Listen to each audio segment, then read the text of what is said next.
pom pom pom. Ini lagu Pum Pum Mandrap Tingkat Let's Go. Ho. Assalamualaikum warahmatullahi wabarakatuh. Oke teman-teman, apa kabar teman-teman semuanya? Semoga teman-teman senantiasa dalam lindungan Allah Subhanahu wa taala. Amin.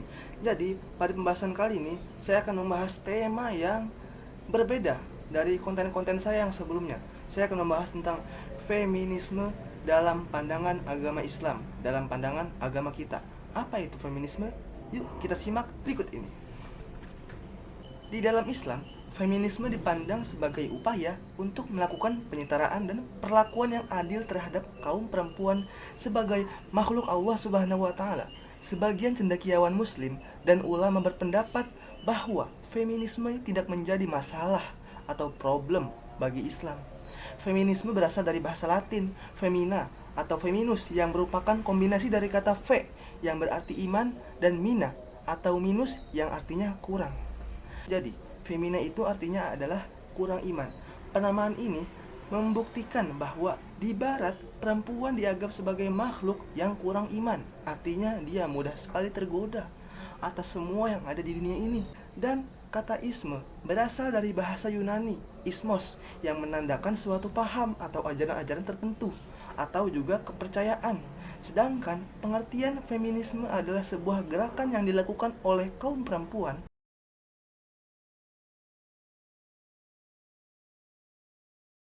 yang menutup emansipasi atau kesamaan dan keadilan yang setara dengan para lelaki. Wow, kok bisa ya? Istilah ini mulai dikenal dan berkembang pada tahun 1980-an yang tidak terlepas dari gelombang-gelombang westernized dan globalization yang di dalamnya terdapat era postmodernism. Pada masa inilah yang banyak menghasilkan produk-produk pemikiran barat seperti relativisme, seperti equality, seperti nihilism, serta deconstruction. Dengan memasukkan istilah posmo, feminisme mampu menjadi sebuah ideologi dengan visi dan misi yang tersebar luas hingga saat sekarang ini. Wow, kok bisa ya ini terjadi? Sejak awal kedatangannya, Islam telah menghapus diskriminasi terhadap kaum perempuan. Setelah sebelumnya pada zaman jahiliyah, praktek pembunuhan bayi perempuan merupakan suatu hal yang lazim dilakukan oleh bangsa Arab terdahulu. Setelah Islam datang, semua ajaran-ajaran jahil yang bodoh pada saat itu hilang satu persatu karena datangnya ajaran Islam yang mulia. Di dalam agama, terdapat perbedaan-perbedaan dalam hal pembagian hak, peran, dan tanggung jawab antara pria dan wanita. Namun, semua itu sudah dianggap adil di antara keduanya tanpa adanya diskriminasi. Ketika peradaban barat memasuki ke dalam dunia Islam, mereka banyak melakukan pengkritikan terhadap syariat Islam. Wah, ini nggak boleh dibiarkan teman-teman. Karena pada zaman saat ini, kita umat muslim itu seperti dijajah, namun bukan dengan perang atau fisik. Terutama di Indonesia, umat muslim di Indonesia saat ini kita merasakan penjajahan yang tidak dilakukan secara langsung. Bisa melalui gadget, bisa melalui lagu-lagu, bisa melalui tren-tren pakaian, ataupun semua hal-hal duniawi yang dimasukkan oleh barat menjadi sesuatu yang membuat kita terlena. Jadi kita dibuat menjadi kita ini kan hidup dunia cuma sekali. Ya kita harus puas-puasin lah, ngelakuin apa aja, foya-foya. Itu adalah pemikiran barat yang dicurahkan kepada umat Islam di Indonesia. Jadi bagaimana cara kita menghadapi penjajahan barat kepada umat muslim di Indonesia pada saat ini yang dilakukan dengan cara pemikiran. Jadi otak kita sedang dicuci oleh barat, melakukan hal-hal yang tidak seharusnya dilakukan. Barat telah menjajah kita melalui pikiran. Apa yang harus kita lakukan? Kita sebagai santri atau kita sebagai seorang muslim yang terpenting adalah kita harus bisa menyaring berita-berita yang datang dari internet, menyaring ilmu-ilmu yang kita dapatkan dari internet. Jangan langsung kita makan dan kita sebarkan. Oh, nanti kita malah membuat orang lain tersesat gimana? Kan makin ribet. Nah, kita harus bisa menyaring terlebih dahulu. Boleh kita mengambil aturan-aturan yang ada di barat, seperti halnya lalu lintas lampu merah, itu kan peraturan yang dibuat oleh barat. Kita boleh mengikuti aturan-aturan untuk mengatur kehidupan yang mengandung duniawi. Tapi kalau sudah berbau mengajak kepada keburukan yang dilarang oleh Islam, itu harus kita tinggali dengan cara kita memperkuat iman, kita memperbanyak zikir kepada Allah, kita memperbanyak mempelajari agama Islam, kita memperbanyak memohon perlindungan kepada Allah. Karena pada zaman saat ini, jika kita minim sekali melakukan ibadah, bisa-bisa kita tergelincir dan masuk ke dalamnya. Kita bisa-bisa mengikuti apa yang telah barat ciptakan dan apa yang telah barat asumsikan kepada kita. Hati-hati, jangan sampai kita terbawa hanyut. Oke, kita lanjut lagi ke pembahasan feminisme. Namun, anehnya, para pemikir muslim terpengaruh dan menimbulkan wacana baru dalam dunia Islam.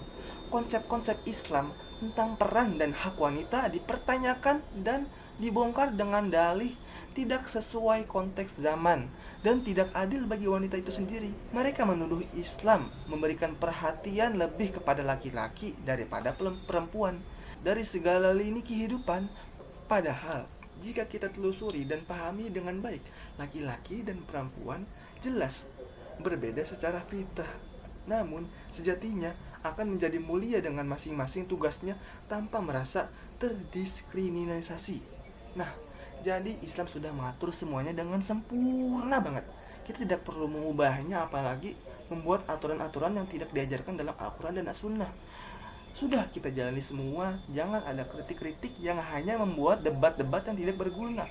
Banyak sekali ulama-ulama yang sudah mencontohkan kepada kita hal-hal yang baik. Kita harus ikuti, tinggalkan yang buruk, ikuti yang baik. Kalau ada keburukan, kita bisa nasihati bersama, bukannya kita malah memperdebatkan itu sebagai hal-hal yang membuat masalah menjadi mengakar, membuat masalah menjadi merembet-rembet ke hal-hal yang lainnya.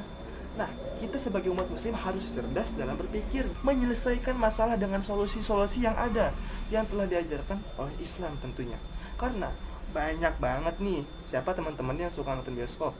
Ayo, siapa teman-teman yang suka nonton bioskop, menonton film-film superhero, hero yang dibuat oleh barat? Siapa?